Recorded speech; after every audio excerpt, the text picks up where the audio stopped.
हाँ, बिल्कुल। तो 2015 में अभियोजक एल्बर्टो निस्मान ने उस समय की राष्ट्रपति क्रिस्टियाना क्रिस्टोफर निस्मान के खिलाफ एक मामला दायर किया था।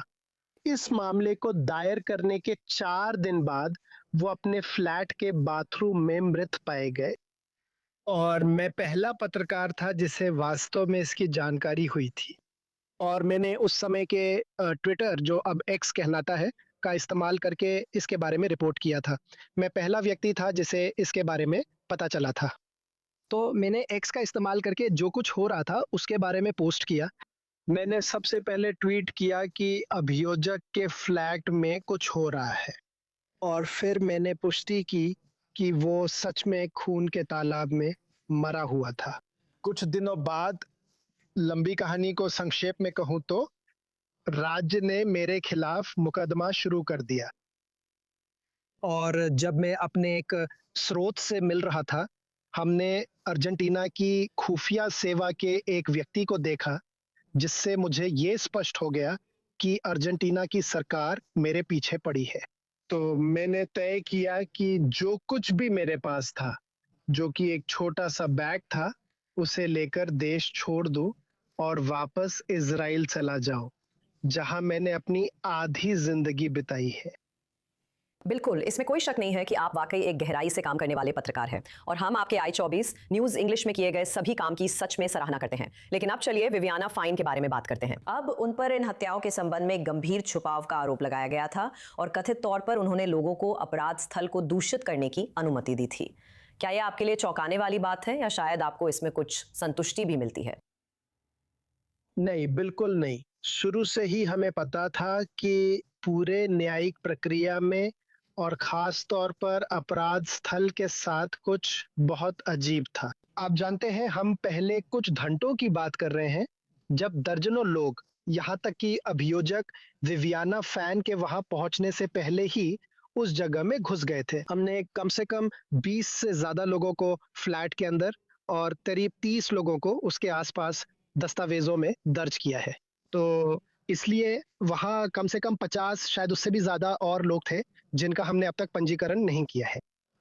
बस वहाँ घूम रहे थे, अपराध स्थल को गड़बड़ कर रहे थे, खून पे चल रहे थे और लगभग हर चीज़ को दूषित कर रहे थे। और ये मेरे लिए या अर्जेंटीना समाज के अधिकतर लोगों के लिए कोई झटका नहीं था। अधिकांश अधिकांश लोग मानते हैं कि ये जानबूझकर किया गया था, ताकि बाद में जांच करने वालों के लिए ये साबित करना और मुश्किल हो जाए कि ये सामान्य था, नरसंहार किया गया था।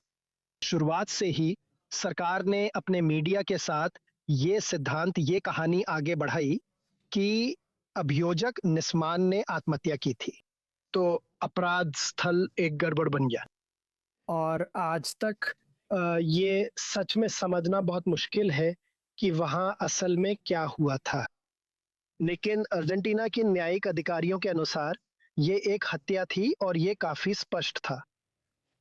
अर्जेंटीना अब राजनीतिक रूप से एक बहुत ही अलग जगह बन गया है, जैसा कि वो 10 साल पहले था। हम राष्ट्रपति जेवियर मिले के बारे में जानते हैं, जो प्रसिद्ध रूप से यहूदी प्रेमी हैं और संबंधों को बदलने की कोशिश कर रहे हैं, इजराइल आ रहे हैं। और ये भी पता चला है कि उनके अपने दादा शायद यहूदी रब्बी थे। क्या आपको लगता है कि एएमआई पीड़ितों और निस्मान को कभी न्याय मिलेगा? मैं बहुत आशावादी हूँ।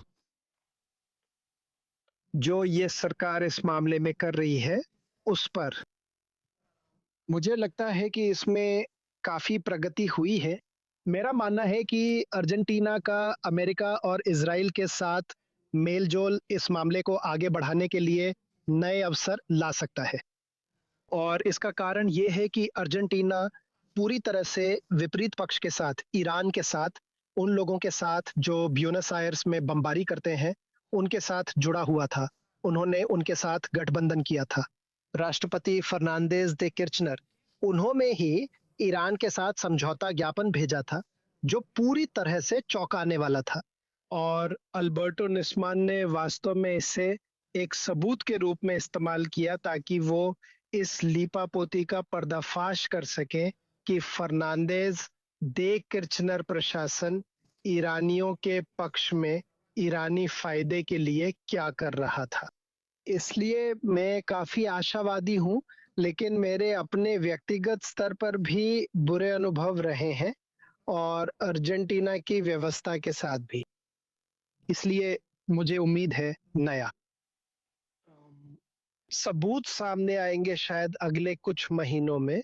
ज़रूरी नहीं कि अर्जेंटीना की तरफ से, बल्कि विदेशी एजेंसियों या अर्जेंटीना के साथ जुड़े विदेशी तत्वों द्वारा।